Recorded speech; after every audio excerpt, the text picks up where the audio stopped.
lost the biggest game in my professional basketball career.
So I lost the biggest game in my professional basketball career.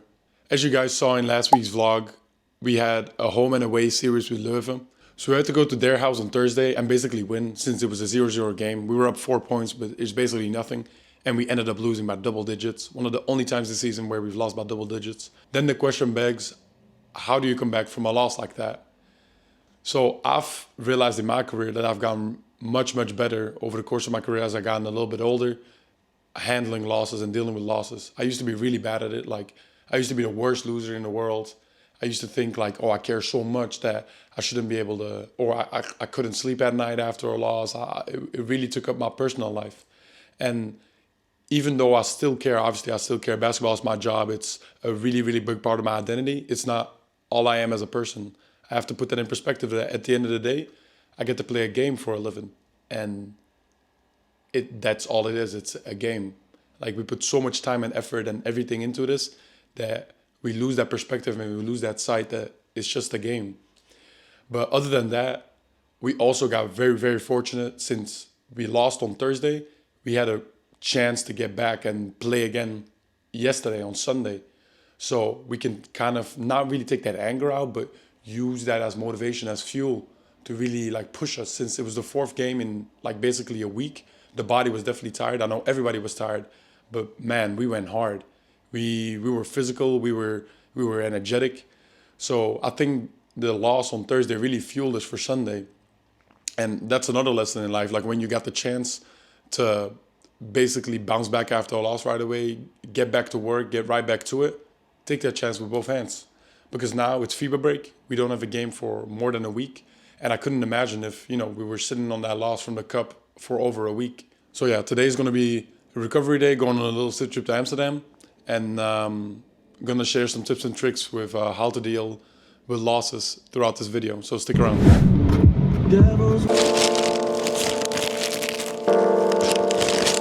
So Sean, tell the people, how do you handle losses? I'm like an overthinker, so I would say just don't think about it. Just don't think about the losses. Usually like go ahead and do something else than basketball or whatever you're doing. And I guess that's how I get over it. Just like focus on something else that makes you happy, and just it's in the past, so you cannot change anything about it. Like I've said before, I think for me, the huge thing is to understand you're more than just a basketball player, and find some hobbies outside of basketball, because when basketball isn't going good or it's going against you, you don't want that to be your entire personality. You want there to be other stuff. So that's another thing that I've really learned over the past couple of years that really helped me throughout my career of handling losses. And one more. Find yourself a loving partner. That definitely makes a difference if you can come home to somebody, not just be by yourself like others. Yeah, I'm gonna kill this sandwich and then keep dropping gems.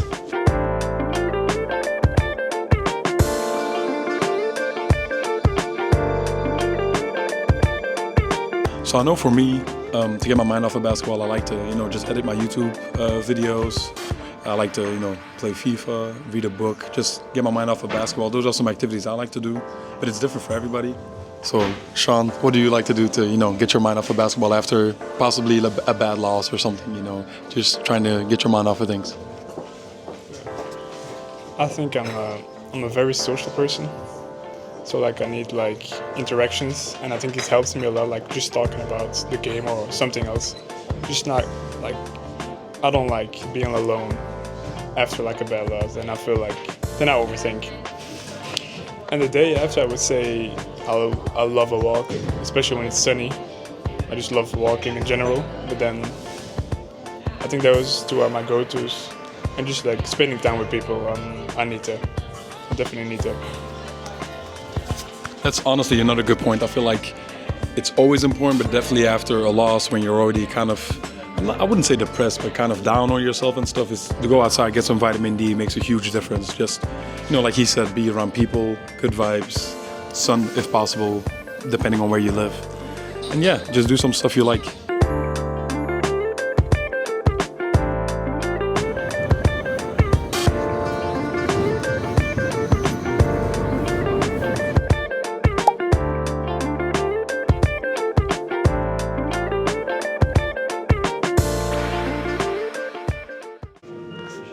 I put you onto the good stuff in life. Apparently, let's see. There's no way this disappoints. Impossible. Even the vegetables. Get some of the sauce though. Vrijbij, yeah. Vrijbij. Sam knows what he's talking about. I'm telling you, bro. You're in Amsterdam, you gotta come here. You have to come here.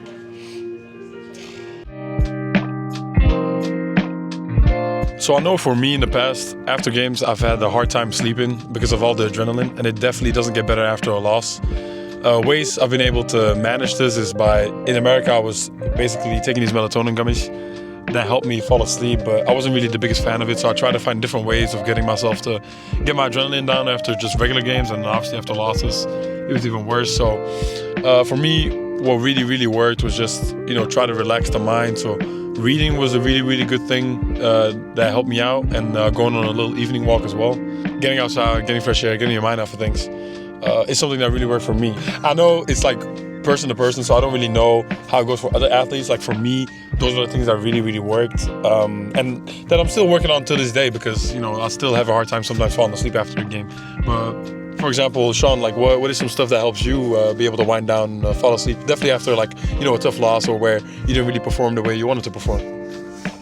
Like I said, like social contact is for me a very big thing. Like when we have a away game, I'm close to Sam, next to Sam on the bus. We literally on like bus rides, doesn't matter the length of the bus ride, could be 2 hours, 3 hours, 4 hours, all the way up to 5 hours. We do not touch our phone. We literally just talk. Like we yab the whole time. So that really helps the social contact, like you said. And just like sitting down.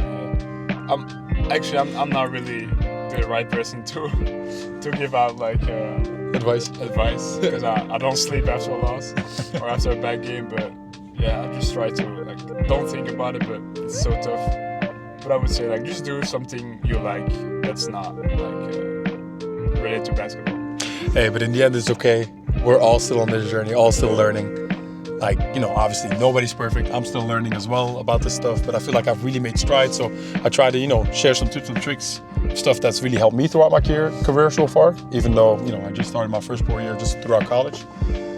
So yeah, I hope this video was at least helpful to someone out there, because I know, my younger self would have really appreciated to be able to, just learn these things. I wish I would have learned them a little bit earlier in my career, but hey, better later than never. I want to thank you guys for watching. Stay tuned. I got a lot more videos coming. I'm really on this YouTube grind, really trying to, push the channel and get it to new levels. I hope you guys see the work I put in. It's something I really enjoy doing, but it does take up a lot of my free time. So I hope you guys will continue to watch and support the way you've been doing. Make sure you like, share, and subscribe, and stay tuned for the next one.